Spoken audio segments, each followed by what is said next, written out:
Bismillahirrahmanirrahim. Qala al-musannif rahimallahu ta'ala wa nafa'na bi 'ulumi wa amadna bi asrari bid daraini amin. Wa syu'batu sadisatu wal khamsuna. Adapun cabang iman yang ke-56, silatur rahimi adalah menyambung tali persaudaraan. Silah artinya nyambung, rahim artinya kasih sayang. Menyambung kasih sayang, wabil khusus kepada orang yang mudah mutus, itu lebih utama. Kalau orang baik kita balas baik, biasa. Tapi kalau orang jahat kita balas dengan baik, itu istimewa. Qala sallallahu alaihi wasallam, Nabi sallallahu alaihi wasallam bersabda, man sarrahu, barang siapa yang ingin disenangkan, surur, disenangkan oleh Allah Subhanahu wa ta'ala, ayyumaddalahu, dengan Allah panjangkan fi umrihi, pada umurnya, wa yuwasi'alahu, dan Allah luaskan lahu baginya fi rizqihi, di dalam rizkinya. Siapa orang yang kepengen disenengin sama Allah, digembirain sama Allah, dibahagiain sama Allah dengan dipanjangkan umurnya dan diluasin rizkinya, falyattaqillah, maka hendaklah dia bertakwa kepada Allah. Takwa itu menjalankan apapun yang Allah perintahkan dan meninggalkan apapun yang Allah larang, mengerjakan yang wajib, melaksanakan yang sunnah, dan meninggalkan yang diharamkan oleh Allah, baik yang kaitannya hablum minallah, hubungan kepada Allah, ataupun kaitannya dengan hablum minannas.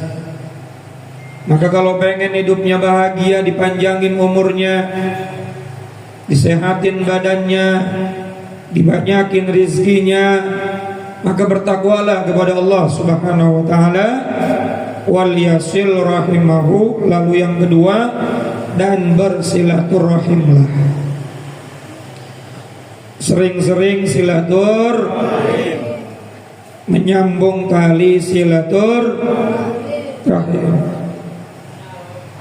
Dua syaratnya kalau pengen dipanjangin umur, diluasin rizki, sering-sering silaturahim. Tapi bukan cuma silaturahim doang. Yang pertama adalah bertakwa kepada Allah.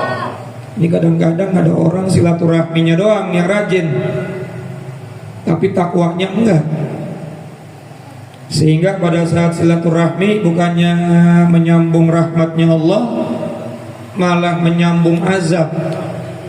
Karena waktu silaturahmi ngomongin orang, berarti waktu silaturahmi tidak bertakwa. Makanya hadisnya dibacanya yang lengkap. Orang yang dipanjangin umurnya, diluaskan rizkinya, maka syarat pertama bertakwa, syarat yang kedua baru silatur, bukan cuma silatur. Kalau silaturahim doang mah gampang, numpang ngopi, makan siang. Tapi silaturahim ini nggak sholat, sama aja bolok. Betul kan? Silaturahmi bukannya membawa keberkahan, membawa rahmat, malah silaturahmi bikin permusuhan. Datang ke rumah orang malah ngomongin orang. Bukan silaturahim, itu namanya silatul adab, menyambung adab. Nah, supaya kita paham nih, jadi bertakwa dulu sama Allah, baru silaturahim, atau dua-duanya dikerjakan. Jadi silaturahimnya itu dalam rangka menunaikan ketakwaan kepada Allah. Dalam hadis yang lain, laisal wasil al mukafi, kata Nabi, tidak termasuk silaturahim orang yang membalas kebaikan dengan kebaikan. Walakinil wasil, akan tetapi yang dikatakan orang yang menyambung itu, kan kalimatnya nyambung ya, betul nggak? Kalimatnya apa? Silah itu kan tadi nyambung. Walakinil wasil, kata Nabi, akan tetapi orang yang dikatakan menyambung itu adalah man qati'a rahimahu fasilahu.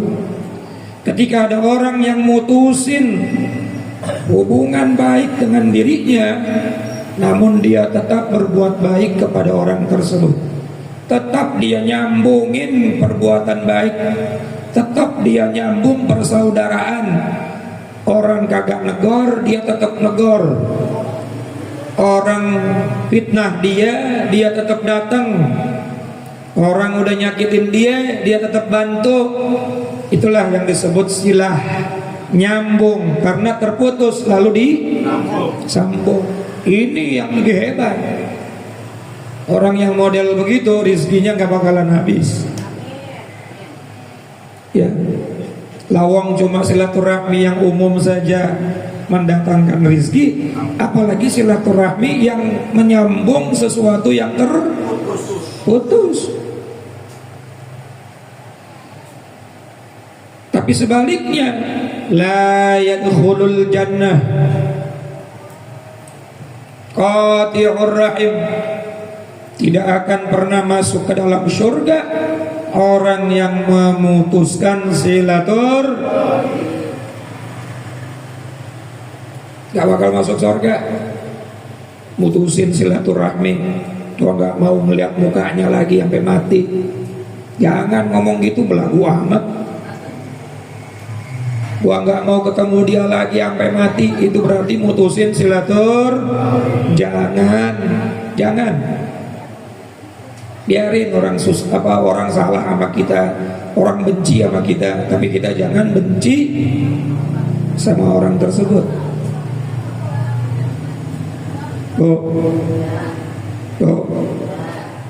Nah, silaturahmi banyak fadilahnya, banyak manfaatnya. Tapi memutuskan silaturahmi juga ancamannya luar biasa. Bahkan ancamannya nggak masuk surga. Bahkan ada hadis, orang itu kalau marah diemin orang jangan lebih dari 3 hari. Kalau sudah lebih dari 3 hari dia masih tetap mendiamkan orang tersebut, masih marah, masih benci, lalu dia mati, belum islah, belum memperbaharui hubungannya, artinya belum baik-baik lagi, lalu dia meninggal dunia, maka matinya su'ul khatimah, meskipun dia sedang bergelantungan di dinding Ka'bah. Artinya walaupun lagi ibadah. Makanya salaman kalau habis ngaji, salaman kalau habis sholat, salaman mau keluar rumah sama bini, sama laki, masuk lagi salaman, karena khawatir ada kebencian, diem-dieman, lalu mati kita, dicabut nyawa kita, sementara di hati kita masih punya kebencian. Nah, itu bisa potensi su'ul. Udah lah, nggak usah benci sama orang. Lagian ente ngapain sih benci sama orang? Bingung saya, ada orang hidup benci sama orang, saya bingung. Padahal dia nggak ngikut ngempanin orang itu, nggak nyiptain matanya, nggak nyiptain mulutnya, nggak nyiptain organ tubuh. Kok dia benci? Lu dari mana? Alasannya membenci begitu. Tapi ngeselin lah, ngeselin dia apa sih? Ngerugiin kita apa kagak sih? Dia kalau ketemu saya monyong tat, emang dari sononya monyong. Suka fitnah saya tat, gara-gara ente difitnah, apakah ente ada kerugian? Betul kan? Rekening ente berkurang nggak? Ngapain gampang benci sama orang tuh, ngapain? Nggak ada untungnya, malah banyak ruginya. Tapi kebiasaan tat, kau dimaafin lagi. Kebiasaan urusan dia mau balik lagi jadi orang jahat, bodoh amat. Yang penting kita berusaha jadi orang baik. Betul gak? Nanti dimaafin gitu lagi, tapi itu urusannya dia, dosanya dosa. Lu ngapain ikut-ikutan dosa gara-gara ikut membenci? Masya Allah. Understand? Ya.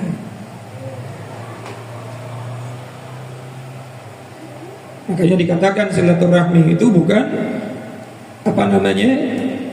orang baik dibalas baik, tapi apa tadi? Walakinil wasil man qati'a rahimahu wasiluha. Yang dikatakan menyambung itu adalah ketika ada orang benci sama kita, justru kita malah nyambung. Itu baru top. Ente ini silaturahmi mulu tat ke rumah ente, kok nggak dapat duit? Emang aneh benci sama ente? Itu bukan silaturahim yang dimaksudkan dalam konteks ini. Yang dimaksudkan silaturahim yang sesungguhnya adalah menyambung kembali keburukan atau tali yang terputus, walaupun diputus oleh orang lain. Namun kita dengan legowonya kita mau nyambung kembali hal tersebut. Masya Allah. Jadi orang kayak gini enak Pak, ngopi di mana aja nyaman, karena nggak pernah ngerasa ada kebencian. Tapi kalau ente punya sifat dikit-dikit benci sama orang, dikit benci sama orang, kemana-mana mentok, sono kayak pantatnya ada bisulnya, pengen buru-buru pulang. Kesini, males gua ada dia, pengen buru-buru pulang. Betul gak? Tapi kalau hatinya lembut, hatinya baik, kemana aja enak, nyaman.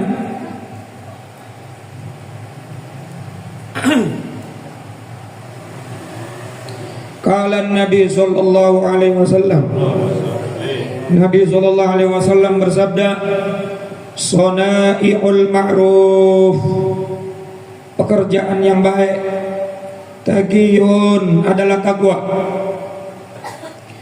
Pekerjaan yang baik itu adalah takwa. Semua pekerjaan baik kalau tidak dilandasi ketakwaan nggak baik. Betul nggak? Mengerjakan apapun kebaikan di dunia ini, tapi landasan hatinya bukan karena Allah, bukan karena ingin melaksanakan perintah Allah, maka itu perbuatan busuk di hadapan Allah.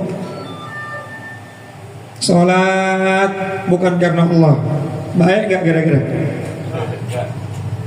Ngaji bukan karena Allah, baik gak kira-kira? Ngasih orang bantuan bukan karena Allah, baik gak? Maka perbuatan baik itu adalah yang dia lakukan apapun karena Allah. Bahkan dia meninggalkan yang haram pun bukan karena takut A, takut B, tapi memang takutnya karena Allah. Kenapa nggak zina? Takut kena sepilis. Oh berarti ente ninggalin zinanya bukan karena takwa, tapi karena penyakit. Kenapa nggak minum minuman keras? Takut kena ginjal. Oh berarti lu ninggalin minum minuman keras bukan karena takwa, tapi karena penyakit. Paham nggak kira-kira? Tumben diem aja. nggak ngomongin orang, takut sama dia, ntar malah galakan dia. Oh berarti ente nggak gibahnya bukan karena takwa, tapi karena nggak beleku. Maka semua perbuatan baik, kalau landasannya, kalau dasarnya bukan karena ketakwaan, semua perbuatan baik itu busuk. Maka semuanya diniatkan lillahi. Kenapa kamu nggak melakukan ini? Allah nggak membolehkan saya melakukan ini, maka saya nggak melakukan ini karena Allah yang melarang. Begitu. Kenapa sih lagi enak-enak kerja sholat? Karena Allah mewajibkan sholat. Maka saya nggak berani ninggalin sholat karena Allah yang mewajibkan. Itu namanya takwa tuh. Nah, perbuatan baik yang didasari dengan ketakwaan, musari'us su' dapat merubuhkan, membasmi kejelekan. Kebaikan kita hari ini yang kita kerjakan landasannya takwa, menghapuskan secara otomatis kejelekan-kejelekan kita di masa lampau. Innal hasanat yudhibnas sayyi'at. Sesungguhnya kebaikan-kebaikan yang kita kerjakan dapat menghapuskan dosa-dosa kita di masa yang lalu secara tidak langsung. Walaupun bapak ibu nggak niat, nggak ingat sama dosa-dosa yang lalu ngaji, dasarnya takwa karena perintah Allah, saya pengen ibadah lillahi ta'ala, maka perbuatan baik ini menghapuskan semua kesalahan di masa lalu.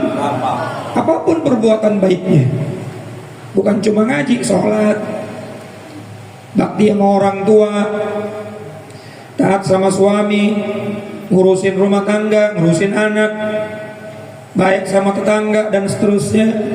Maka kebaikan-kebaikan kita yang didasari dengan ketakwaan dapat menghapuskan semua dosa. Enak kan? Enak. Jadi orang baik itu ngapusin dosa. Innal hasanat yudhibnas sayyi'at. Dalilnya tuh. Sesungguhnya kebaikan itu dapat menghapuskan kejelekan. Wa sadaqatus sirri tudfi'u ghadabar rabbi. Adapun sedekah yang sembunyi-sembunyi, sedekah yang tidak diketahui oleh orang lain,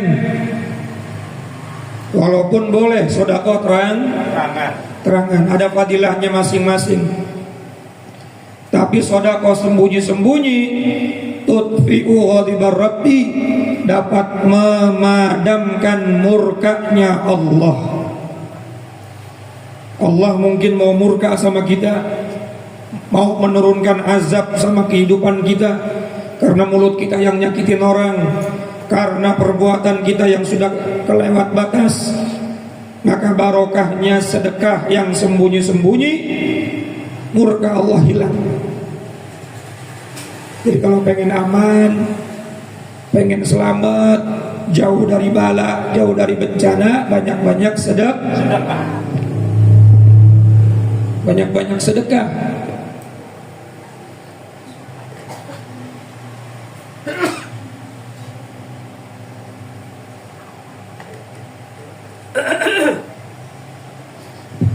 Dalam hadis yang lain dikatakan, as-shadaqatu tadfa'ul bala.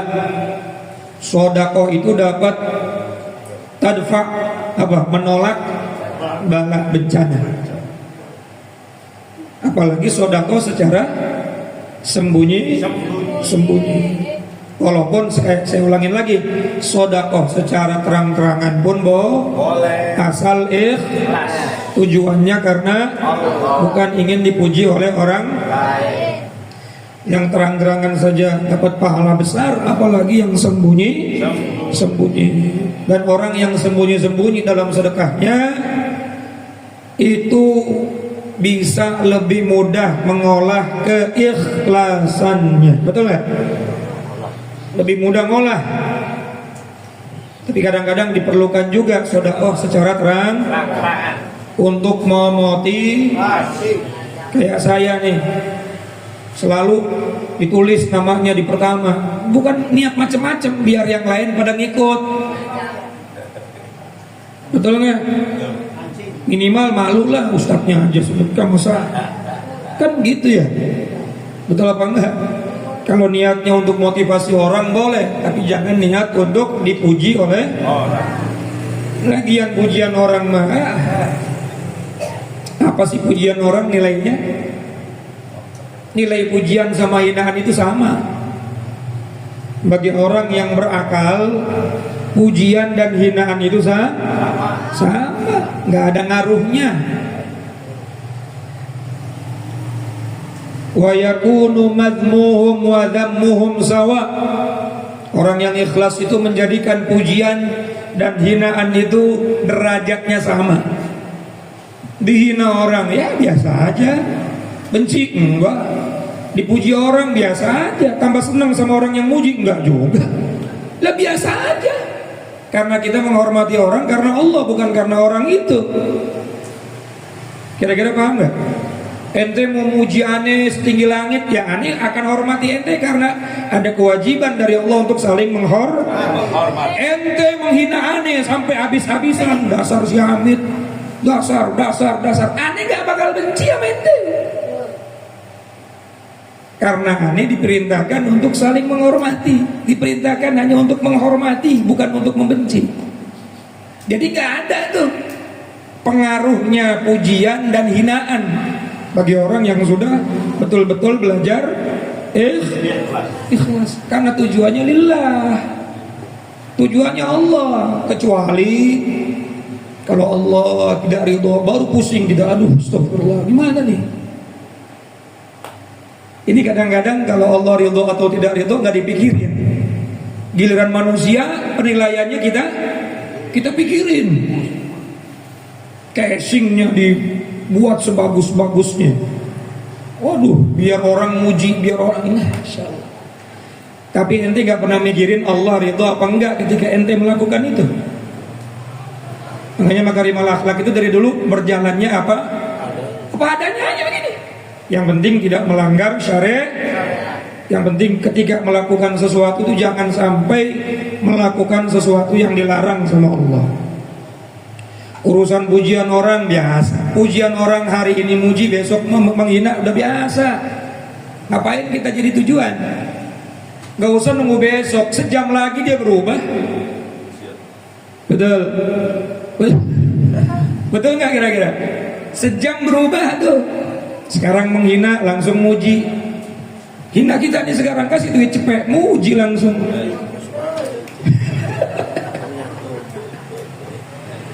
Manusia. Jadi udah hidup itu nggak usah terlalu pusing sama pujian dan hinaan. Biarin aja. Ya, tapi kita jangan membenci. Kayak tadi itu. Ada orang memuji kita, tetap kita menghormati dia, bukan karena pujiannya, tapi karena kita wajib menghormati. Ada orang menghina kita, kita juga tetap menghormati dia, karena kita diwajibkan saling menghormati. Selesai. Enak gak? Enak. Susah tak? Ente mah susah mulu sih, belum apa-apa susah. Padahal kalau dijalanin gampang. Nating tulus aja hidup. Apa adanya. Gak usah pusing. Ada dimakan, gak ada. Ya gak ada, ngapain dimakan orang gak ada. Ada dinikmati, nggak ada nggak usah dicari. Betul nggak? Apa sih yang bikin kita bahagia? Syukur. Segala sesuatu yang ada hari ini kita nikmatin, kita syukurin, bahagia tuh hidup kita. Hari ini punya segalanya, rumah ada, mobil, duit. Tapi karena ngelihatnya yang lebih luas, yang lebih hebat, yang lebih banyak, yang lebih enak, akhirnya yang ada nggak dinikmati. Istri ada, gara-gara ngelihat yang lebih cantik, akhirnya istrinya nggak nikmatin. Najis gue ngeliat lu, amit-amit. Gue ketek lagi. Suami ada karena ngeliatin yang ganteng-ganteng, akhirnya suaminya nggak disyukurin, cuekin. Orang mana kayak ono, kayak begluk. Saya mau ngomong goblok kagak enak tuh. Kalau ada orang, setiap orang itu dibanding-bandingkan, itu berarti udah ciri tuh orang itu nggak pernah punya rasa syukur. Ojo dibanding-banding ke, yo mesti kalah. Wong kok ngene kok dibanding, saing, yo mesti. Udah syukurin, tidur masih ngorok, alhamdulillah. Bangun tidur ngelihat kulkas masih ada makanan, alhamdulillah. Bisa masak ini masak itu, duit belanjaan juga masih lancar, alhamdulillah. Gak usah ngeliatin yang lebih mewah, itu yang bikin yang ada jadi nggak bisa dinikmati. Boleh punya rencana, boleh punya cita-cita, tapi jangan lupa syukuri yang ada. Lah malah pada nyanyi. Coba punya, intinya bahagia. Bahagia itu sederhana, betul nggak? Ente walaupun rumah mewah, makanannya enak, istimewa, duitnya banyak, kalau suami istri lagi berantem tuh kagak ada nikmatnya, betul nggak? Kalau nggak saling menghormati, nggak saling menyayangi, nggak saling menghargai, itu kira-kira rumah tangganya enak apa kagak tuh? Walaupun rumahnya mewah, coba lihat nenek-nenek sama aki-aki naik bajai. Ada pak, orang kaya suami istri naik Mercy, Mercy-nya nyaman, tapi dari mulai naik sampai-sampainya tujuan satu ngadep sono, satu ngadep sini, begini ya.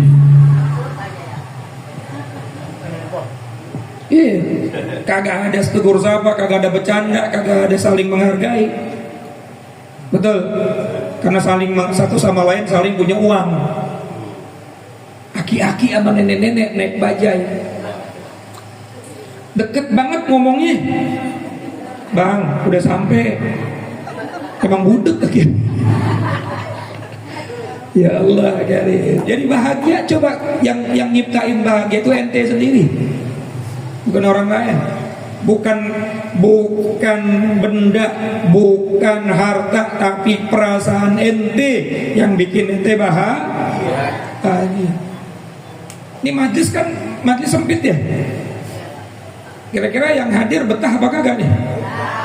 Padahal kan sempit. Kadang-kadang Masya Allah malam Sabtu saya lihat yang di luar, ya Allah, udah di luar kena debu motor, makan cuma gorengan 2 biji, itu juga kalau dapet. Tapi karena hatinya nyaman, hatinya bahagia, nikmat gak? Nikmat.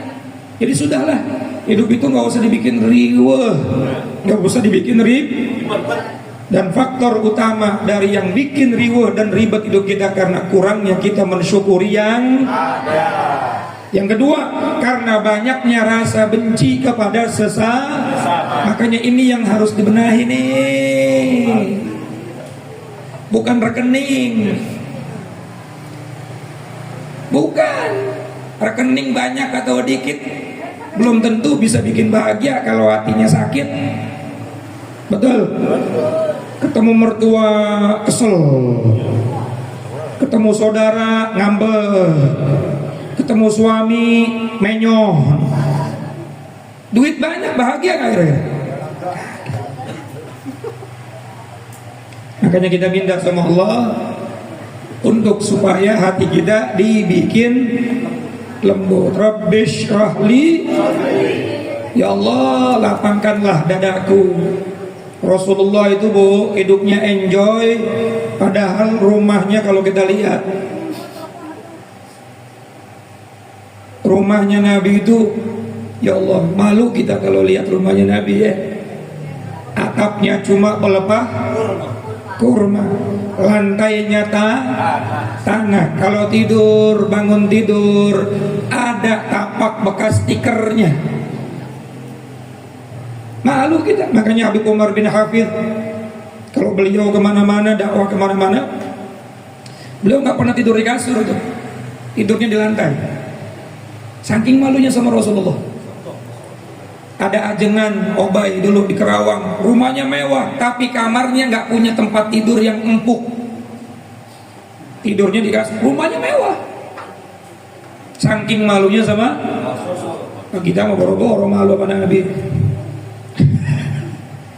Silahkan punya sebanyak-banyaknya, sebesar-besarnya, monggo, tapi jangan sampai lupa bersyukur. Karena sebanyak apapun apa yang kita miliki, kalau nggak bersyukur selalu kurang terus.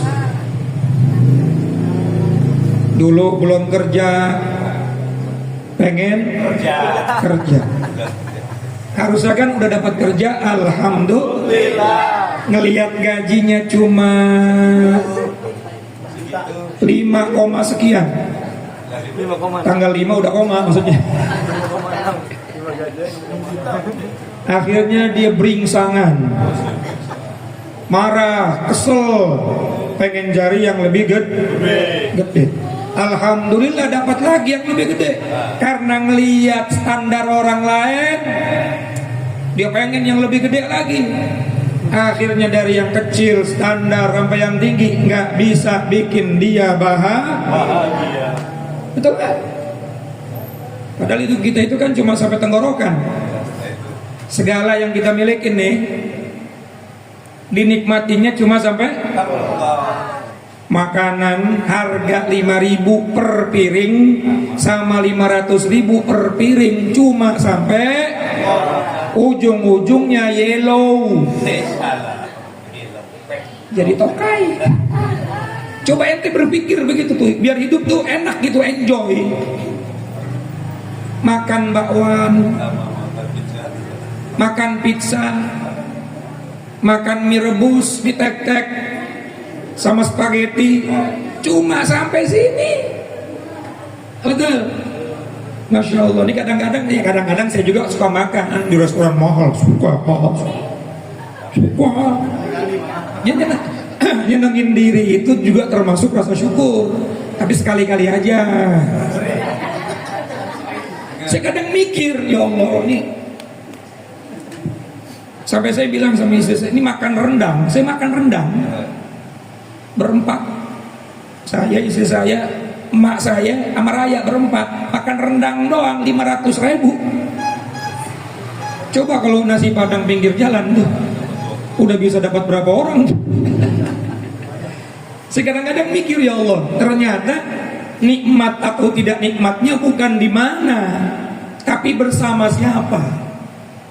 Betul nggak? Walaupun di restoran mahal, makanannya enak, tapi yang barengnya kagak enak nih, bikin kesel, bikin bete. Enak nggak deh? Enggak.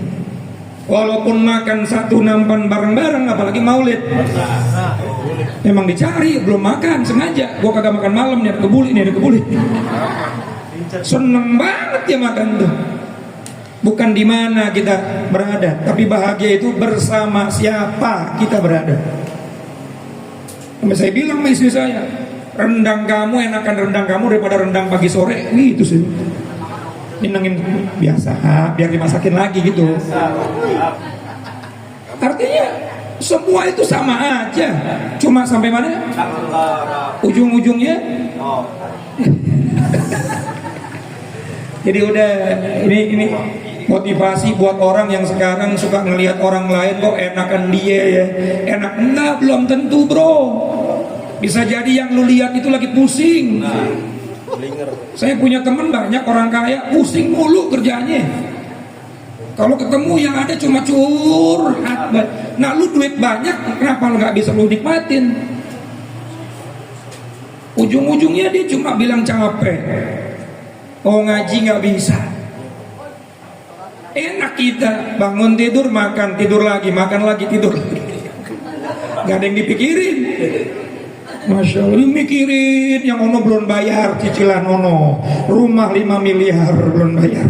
Mikirin yang ini mobil mewahnya cicilannya satu bulan 30 juta. Yang ono kantor rukonya belum bayar. Apa kagak puyeng lo? Jadi nggak usah ngelihat harta milik orang, belum tentu mereka bahagia seperti bahagianya kita. Kita bisa bahagia lo ketawa ketiwi.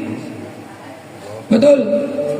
Udah nikmatin aja yang Allah kasih. Alhamdulillah. Syukur-syukur jadi orang kaya, tapi jangan lupa berbagi kebahagiaan kepada orang lain. Jangan pelit kalau jadi orang kaya. Ya, udah nikmatin aja hidup kita. Jangan mikirin orang lain.